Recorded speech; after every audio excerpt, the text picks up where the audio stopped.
A Premier feeling the heat.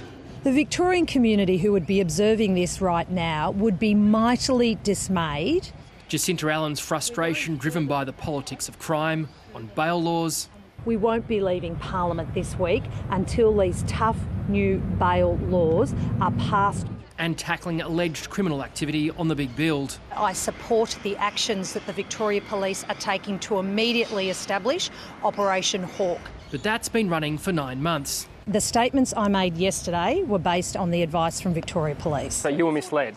So I thank the Acting Chief Commissioner for moving quickly yesterday to add additional resources to this priority area. Accused of being slow to act on bail laws, the government is facing pushback from the Coalition and the crossbench for trying to rush them through Parliament. Shadow Attorney General Michael O'Brien enraged the bill wasn't provided earlier. He chucked an absolute tantrum on the briefing. It was embarrassing. Forgive me for wanting to actually spend my Monday night poring over the bill and coming up with the questions which didn't get answered today. If passed, community safety will immediately become the primary consideration for bail. The principle of remand as a last resort for youth offenders will be scrapped, and 2 new offences for breaching bail will be created. In 3 months, tougher bail tests for armed robbery, home invasions and carjacking will become law.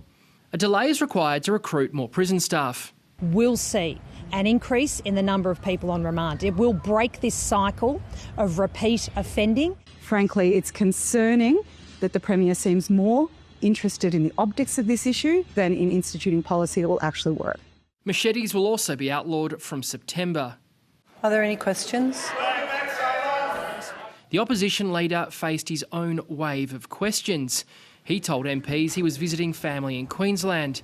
It's been likened to Scott Morrison's infamous Hawaiian holiday. I think that's a ridiculous comparison. I went away for the 4 days. The only comparison here is, as I said, I wasn't trying to be evasive, wasn't up front. I didn't get a chance to take any leave, worked pretty hard. Cruises and police briefings are sloppy and unwanted distractions for 2 leaders trying to be the toughest on law and order. For the Premier, what matters now is whether these reforms will arrest surging crime and sagging polls. Richard Willingham, ABC News, Melbourne.